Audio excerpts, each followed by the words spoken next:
Assalamualaikum warahmatullahi wabarakatuh. Kami akan mempresentasikan tugas akhir untuk UAS dari mata kuliah Cloud Computing dengan dosen pengampu Reza Maulana, Eskom, Mkom. Presentasi kali ini berupa proposal pembuatan aplikasi Bookshelf. Next.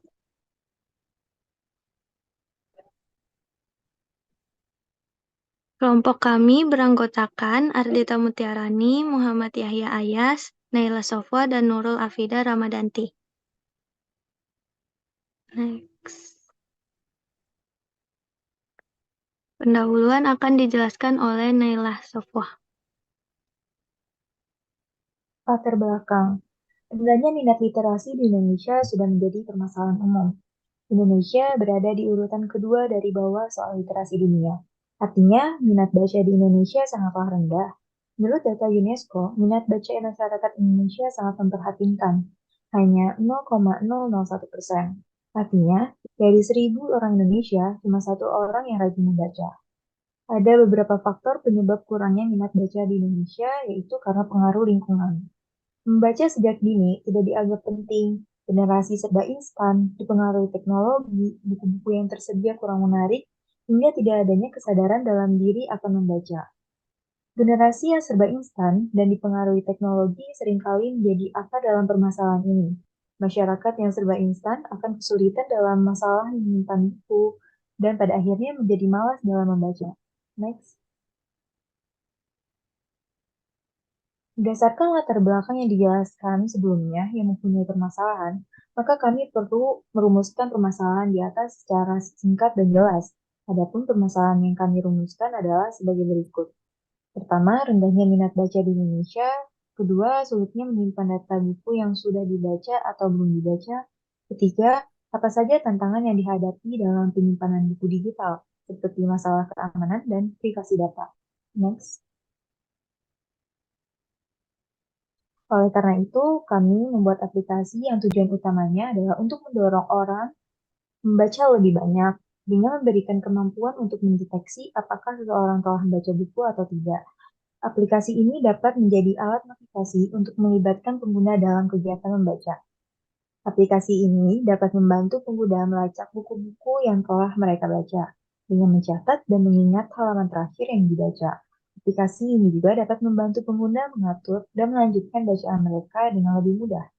Aplikasi ini juga dapat mengidentifikasikan dan memahami tantangan yang terkait dengan riwayat buku digital, terutama dalam hal keamanan dan privasi data, sehingga sistem akan memperhatikan keamanan data dan privasi pengguna sebagai prioritas utama untuk memastikan bahwa buku digital aman digunakan oleh pengguna.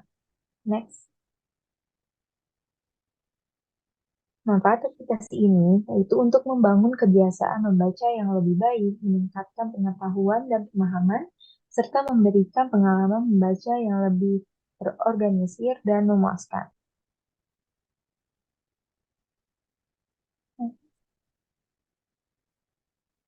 Selanjutnya akan dibacakan oleh Nurul Afidah. Baik, kami selanjutnya akan menjelaskan mengenai bagian isi. Yang pertama ada arsitektur. WinSCP mendukung berbagai protokol transfer file seperti SCP atau Secure Copy Protocol, SFTP atau SSH File Transfer Protocol, dan FTP. Protokol ini digunakan untuk mengatur komunikasi antara klien WinSCP dan server yang dituju. Server WinSCP berinteraksi dengan server jarak jauh menggunakan protokol SSH atau Secure Shell atau FTP yaitu File Transfer Protocol. Selanjutnya, yang kedua ada spesifikasi. Desain awal dari aplikasi yang kami rancang menggunakan sistem operasi Windows, bahasa pemrograman JavaScript, dan hosting WinSCP. Sedangkan untuk aplikasi pendukung, untuk presentasi kami menggunakan Canva, dan untuk domain menggunakan kreasi.nurulfikri.ac.id. Next. Selanjutnya adalah tampilan dari codingan pembuatan aplikasi Bookshelf yang terdiri dari style CSS, index.html, dom.js, data.js, dan script.js, dan dihosting menggunakan WinSCP dengan domain kreasi.nurulfikri.ac.id. Selanjutnya adalah hasil implementasi Berikut adalah link demo yang nanti akan kami tampilkan selanjutnya. Baik, selanjutnya adalah kebutuhan biaya implementasi. Berikut adalah tabel rancangan biaya untuk aplikasi kami. Ada biaya hosting website menggunakan platform kreasi dengan biaya sebesar Rp0.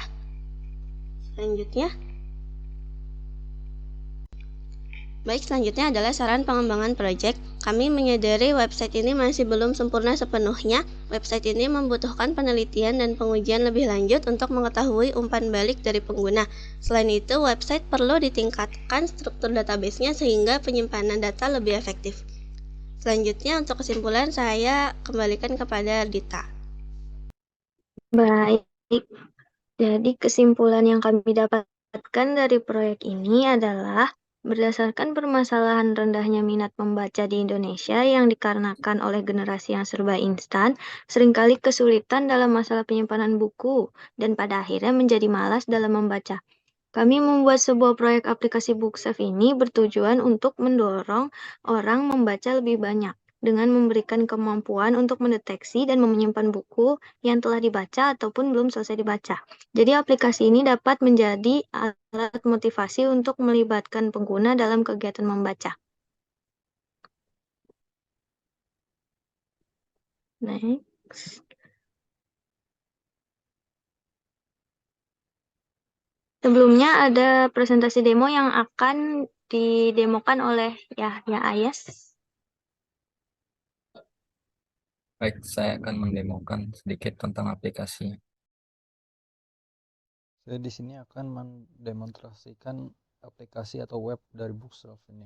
Pertama-tama kita lihat di bagian tampilan utama di sini adalah form untuk memasukkan daftar buku yang kita baca. Di bagian pertama ini kita bisa memasukkan judul buku yang kita baca, penulis buku yang kita baca, dan tahun terbit dari buku tersebut. Contoh, kita masukkan buku-bukunya.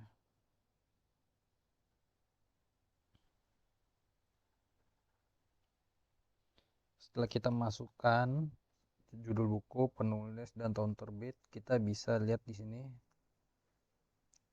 ada dua fitur. Yang pertama di sini selesai dibaca, yaitu jika kita mengklik kotak ini, buku yang kita masukkan di form ini, dia akan otomatis masuk ke dalam daftar selesai dibaca. Tapi jika kita tidak mengklik kotak ini, maka buku yang kita masukkan di dalam form ini akan masuk ke dalam daftar belum selesai dibaca. Oke, kita masukkan ke dalam daftar yang sudah dibaca. Setelah itu kita klik tombol nih, masukkan buku ke dalam rak. Oke, buku sudah masuk ke dalam daftar selesai dibaca. Selanjutnya di bawahnya di sini ada fitur cari buku. Contohnya, kita masukkan banyak buku terlebih dahulu di sini.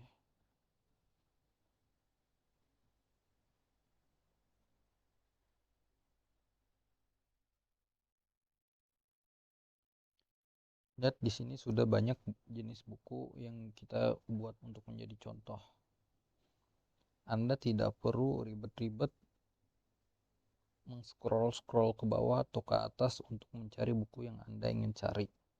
Anda tinggal ke sini, ke cari buku atau search ini dengan memasukkan judul buku.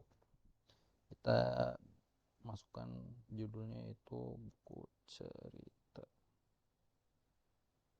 Setelah kita sudah masukkan judul buku, kita klik tombol cari ini. Setelah kita sudah mengklik, otomatis daftar yang ada di sini dia akan hanya menampilkan jenis judul buku yang Anda cari di sini, yaitu buku cerita ini. Selanjutnya kita ke bawah lagi. Setelah kita mencoba mencari buku, di sini ada dua fitur, yaitu yang tombol ini hijau dan tombol merah. Tombol hijau ini berfungsi untuk kita memindahkan buku dari selesai dibaca ke daftar belum selesai dibaca, atau sebaliknya. Kita contohkan, jika kita bukunya sudah ada di daftar selesai dibaca, maka tombolnya akan seperti ini. Jika buku dalam daftar belum selesai dibaca, maka tombol akan seperti ini. Seperti itu. Selanjutnya yaitu tombol merah ini. Tombol merah ini adalah berfungsi untuk menghapus buku. Jika Anda ingin menghapus daftar buku dari yang daftar belum selesai dibaca atau yang sudah selesai dibaca, Anda tinggal klik tombol di sini, maka buku otomatis akan menghilang dari daftar di atas ini ataupun di bawah ini. Kita contohkan, kita klik. Nah, maka di dalam daftar akan kosong karena buku sudah dihapus, jadi tidak terlihat lagi. Gitulah implementasi demonstrasi simpel dari saya, dan terima kasih karena telah mendengarkan presentasi dari kelompok kami. Maaf jika ada salah-salah kata atau kekurangan. Wassalamualaikum warahmatullahi wabarakatuh.